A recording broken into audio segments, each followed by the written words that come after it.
অসম চৰকাৰৰ প্ৰাক্তন মন্ত্ৰী তথা বৰপেটা জিলাৰ চেঙা সমষ্টিৰ 4বাৰ বিধায়ক চুকুৰ আলী আহমেদে নিশা প্ৰায় 9 বজাত শেষ নিশ্বাস ত্যাগ কৰে। দীৰ্ঘদিন ধৰি অসুস্থ হৈ থকা চুকুৰ আলী আহমেদৰ শাৰীৰিক অৱস্থাৰ অধিক অৱনতি ঘটাত পৰিয়ালৰ লোকে তেওঁক ততাতৈয়াকৈ গুৱাহাটীৰ এখন নাৰ্ছিং হোমত ভৰ্তি কৰাই যদিও তেওঁ মৃত্যুক আঁকোৱালি লয়। নামনি অসমৰ ৰাজনৈতিক ক্ষেত্ৰখনৰ অন্যতম প্ৰভাৱশালী ও জ্যেষ্ঠ কংগ্ৰেছ নেতাজনৰ মৃত্যুত শোকস্তব্ধ হৈ পৰিছে সমগ্ৰ চেঙা সমষ্টিবাসী।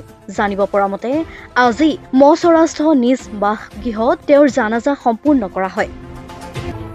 1996 চনত তেওঁ প্ৰথমবাৰৰ বাবে কংগ্ৰেছ দলৰ বিধায়ক হিচাপে নিৰ্বাচিত হৈছিল। 2001 চনত পৰাজিত হৈ পৰৱৰ্তী সময়ত তেওঁক একেৰাহে 3বাৰকৈ চেঙা সমষ্টিৰ বিধায়ক নিৰ্বাচিত হোৱাৰ লগতে প্ৰয়াত মুখ্যমন্ত্ৰী তৰুণ গগৈ মন্ত্ৰীসভাৰ কেবিনেট মন্ত্ৰী হিচাপেও প্ৰতিনিধিত্ব কৰিছিল।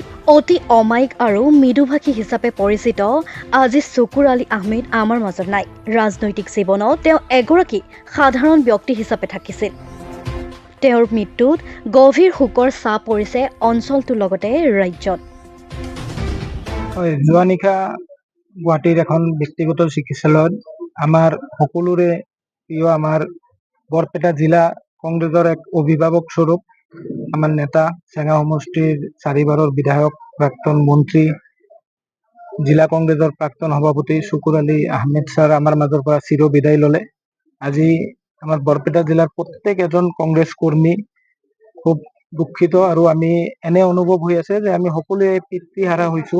আজি এজন মানুহৰ পিতৃ গুচি গ'লে যেনে বেদনা তেওঁৰ অনুভৱ হয়, আজি আমি বৰপেটা জিলাৰ প্ৰত্যেক এজন কংগ্ৰেছ কৰ্মী আমি সেই বেদনা অনুভৱ কৰি আছো।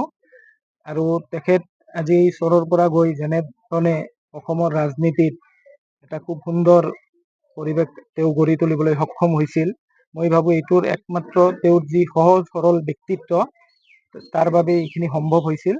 আমি অনাগত দিনত তেখেতে দেখুৱাই যোৱা আদৰ্শ, তেখেতে দেখুৱাই যোৱা যি বাট, আমি সেইখিনি আমি আমাৰ মাজত জীয়াই ৰখাৰ বাবে আমি চেষ্টা কৰিম।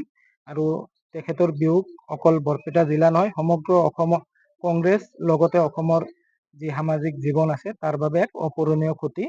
সেইখিনি আমি সদায় তেখেতৰ আদৰ্শ আমি আগত লৈ চলাৰ চেষ্টা কৰিম।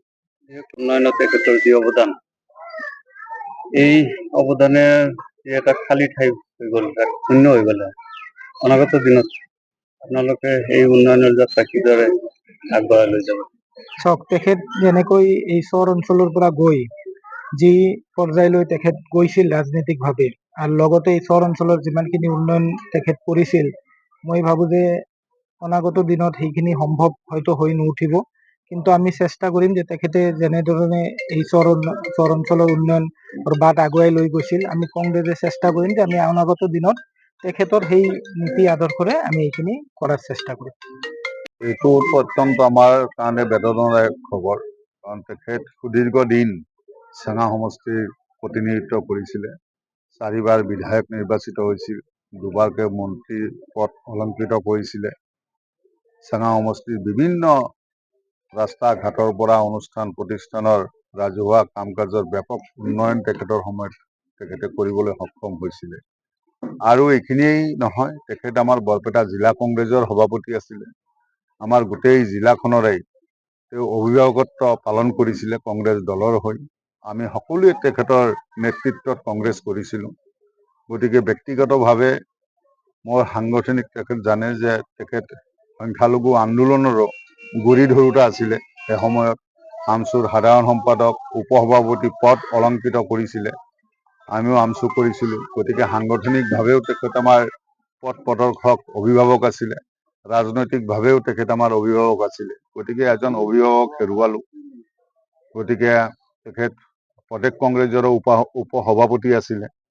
গতিকে দীৰ্ঘদিন তেখেতে ৰাজনীতিৰ ক্ষেত্ৰত অৰিহণা যোগাইছিলে। গতিকে আমি ভাবোঁ কেৱল চেঙা সমষ্টিয়ে নহয়, গোটেই বৰপেটা জিলাৰেই নহয়, আমাৰ কংগ্ৰেছ দলৰ কাৰণে এটা অপূৰণীয় ক্ষতি, গোটেই সমাজৰ কাৰণে এটা অপূৰণীয় ক্ষতি। অত্যন্ত সহজ সৰল ব্যক্তি আছিল, সকলো মানুহেই খুব সহজে তেখেতক লগ পাইছিলে। তেখেতৰ আচাৰ ব্যৱহাৰে সকলোকে মুগ্ধ কৰিছিলে, মোহিত কৰিছিলে। গতিকে কোনেও লগ পোৱা কোনো এজন ব্যক্তিয়ে তেখেতক পাহৰিব নোৱাৰে। গতিকে সদায় তেখেতক আমি সেইখিনি, তেখেতৰ সেই বিয়োগ হোৱাৰ পিছত আমি সেই খালী ঠাই পূৰণ কেতিয়াও নহ'ব। গতিকে আমি সদায় তেখেতে দেখুৱাই যোৱা পথ, তেখেতে মানুহৰ লগত কৰা আচাৰ ব্যৱহাৰ, ইয়াৰ পৰা বহু কথা শিকিবলগীয়া আছে। গতিকে এজন অভিভাৱকে আমাক যিখিনি শিকাই থৈ গ'ল, সেই শিকোৱাখিনি যদি আমি আগত লৈ যাব পাৰোঁ, মই ভাবোঁ যে আমাৰ কাৰণে সকলোৰে কাৰণে মংগল হ'ব। নগৰবেৰাৰ পৰা সাজ্জাদ কবিৰ ৰিপৰ্ট, মাই নিউজ এনি।